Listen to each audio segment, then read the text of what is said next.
January 26, 2025, and as you could see this brass rivet? Well, that's the neutral connection to the threaded aluminum part, and it pulled through. I guess that could happen if you over tighten the bulbs, or if it's just a cheaply made socket. I'm gonna go with the latter. So I'm gonna try to just heat that up and add a little solder to it. Let's see what happens. I've never really done this before. I was just gonna order a socket, but I figured let me try to solder it. Okay, the iron is heating up, and it looks like it's about ready. Now I can't show you me soldering this, but all I'm going to, because I only have two hands here, and I don't have my tripod, but what I'm going to do is heat up both the brass rivet as well as the aluminum part, and then add the solder and join them together. Hopefully the solder will adhere to both of these. It should. Well, that didn't work. All I did was successfully fill the brass rivet with solder. But I have an idea. I'm going to get the little piece of wire that I just bent here at a right angle. Okay, I'm going to shove it into there, heat that up, shove it in, then solder it to the aluminum. This should work.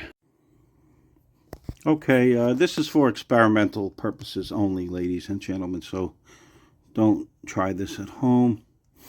So what I did was I took my right angle piece of stranded wire and I shoved it into the rivet hole of the neutral, which kind of it looks like this side over here on the bottom, but that's where the wire is attached. So if that one does not connect to the screw base, it's not going, this one doesn't matter, because that's not really electrical, that's just a mechanical hole down there, whereas this is the electrical one. So now I'm just going to apply heat and solder and hope it adheres to both the brass rivet and the aluminum base.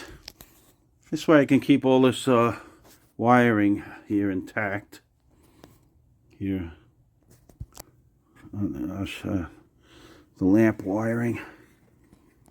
I don't have to take this apart, which it's not a problem if I have to, but sometimes I like trying different things. So, all right, let's see how this works. Well, there it is. Looks like a worm crawling out of a hole. I don't know if the solder adhered to the aluminum. I couldn't move it.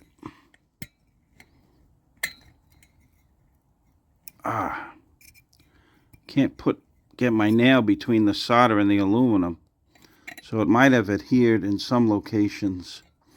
This is low current. You know, this isn't any high current here.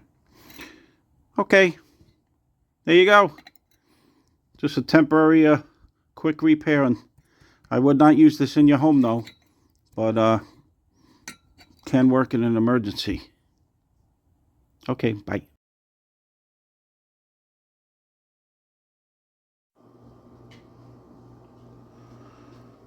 This is the one that I soldered, so it's just for experimental purposes only. It's a lot easy just to get the right socket, a replacement socket, and replace it. It's safer too. Okay, bye.